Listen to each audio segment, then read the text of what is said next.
Olá pessoal, neste vídeo eu vou te ensinar como economizar mais de 50% de água na sua casa. Antes da gente começar, me conta, já te inscreveu aqui no nosso canal? Se não te inscreveu, te inscreve aqui embaixo para seguir acompanhando nossas dicas de como ter uma casa mais saudável, eficiente e sustentável. Neste vídeo eu vou ensinar como a gente pode ter uma economia de mais de 50% de água na nossa casa ou apartamento.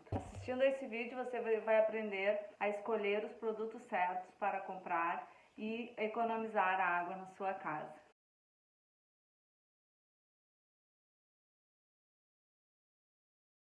Bom, então vamos ao conteúdo. Mas uma pergunta importante, por que a gente deve economizar água? Além da gente economizar água para economizar dinheiro, é bem importante, a gente precisa pensar que a água parece ser um recurso infinito, mas ele não é.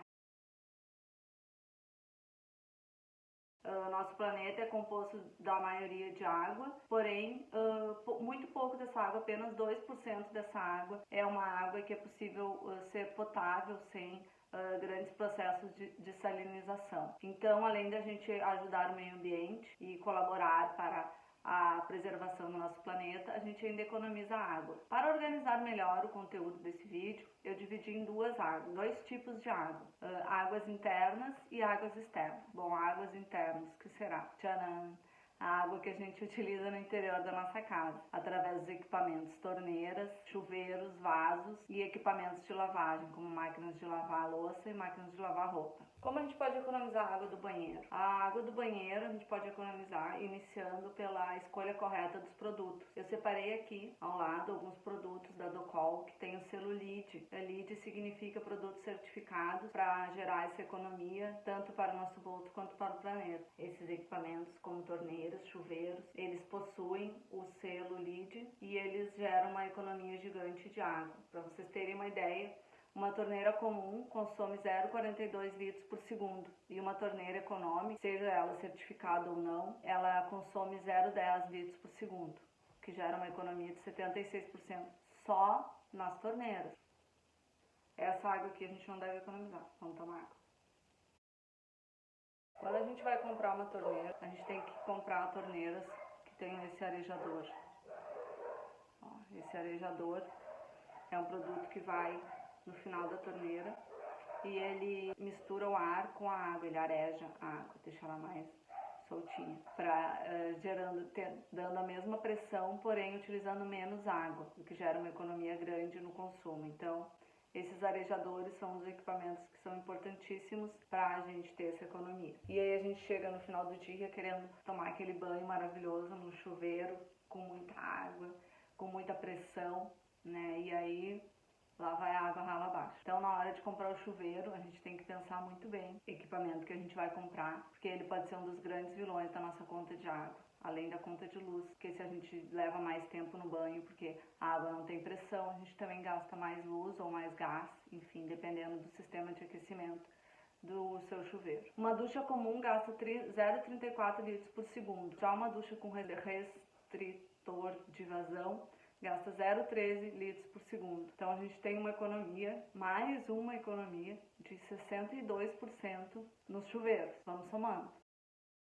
Vasos sanitários. Bom, os vasos sanitários antigos eram cruéis com a nossa conta de água. 32 litros a cada descarga de hidra. E hoje a gente já, graças a Deus e graças à tecnologia, a gente já tem vasos com dual flush, vasos com caixa acoplada com dual flush, que gastam 13,6 litros de água em cada ciclo. Pesquisando mais um pouco, eu encontrei esse vaso aqui, que eu vou mostrar aqui do lado. Funciona com um sistema de circulação a vácuo. Ele utiliza somente 3 litros de água no total do seu ciclo, porque ele utiliza ar também para fazer a descarga. Então achei bem bacana esse modelo e eu acho que é bem legal da gente pensar. Então se a gente comparar um vaso antigo que era 32 litros e hoje um vaso com 3 litros, a gente tem uma economia absurda. E mesmo hoje as hidras, a gente já tem algumas hidras para aqueles apartamentos mais antigos, aquelas casas mais antigas, hidras também com dual flush que funcionam com 2 botões. Então a hidra é um ponto bem importante da gente revisar na nossa casa.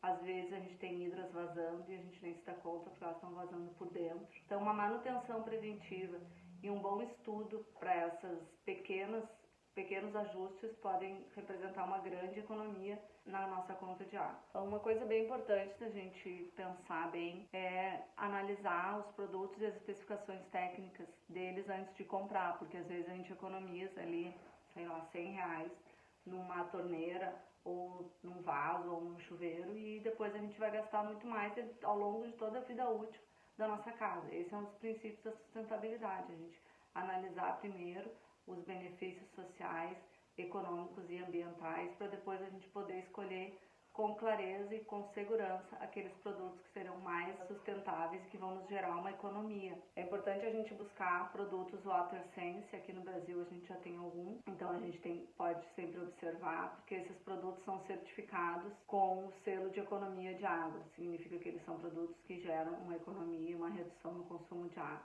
Ainda sobre as águas internas, a gente chega nos equipamentos de lavagem, como máquinas de lavar roupa e máquinas de lavar louça. Algumas máquinas de lavar roupa já têm um sistema, eu vou deixar o link aqui embaixo na descrição do vídeo, sistema de reaproveitamento de água, porque a lava-roupas ela utiliza muita água, muita água. Então, tem algumas máquinas que já possuem esse sistema de reaproveitamento, são bem bacanas e vale a pena conferir. E aí a gente sai de dentro de casa e vai para as águas externas. E aí, quando a gente fala das águas externas, a gente pensa nas águas que a gente utiliza para limpar o nosso jardim, lavar as nossas calçadas e regar nossa horta, regar nossas plantas. Mesmo sendo jardim, a gente tem que pensar em analisar bem qual o tipo de jardim que a gente quer antes de projetar e antes de começar a montar ele. Porque a escolha correta de espécies e de composição do nosso jardim pode fazer toda a diferença, ou no alto consumo de água ou no baixo consumo de água. Então vale a pena a gente analisar algumas questões antes de iniciar a montagem do nosso jardim ou da nossa horta.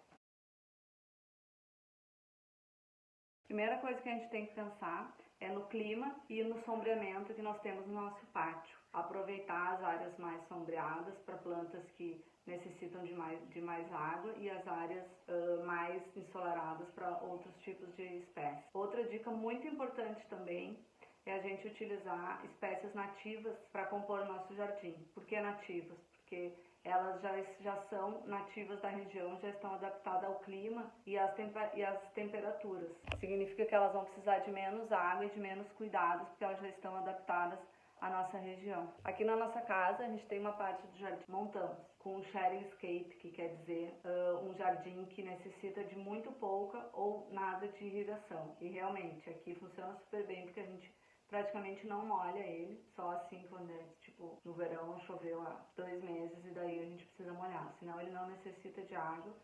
Tem uma forração com pedras britas e uma camada de bidim por baixo, uma camada de manta geotêxtil para proteger o solo e deixar ele sempre úmido, e as plantas são plantas que não necessitam de muita água. Então é bem bacana e não dá nada de trabalho. Outra estratégia maravilhosa, né, que eu já falei também um pouco no nosso Instagram, é o uso de cisternas.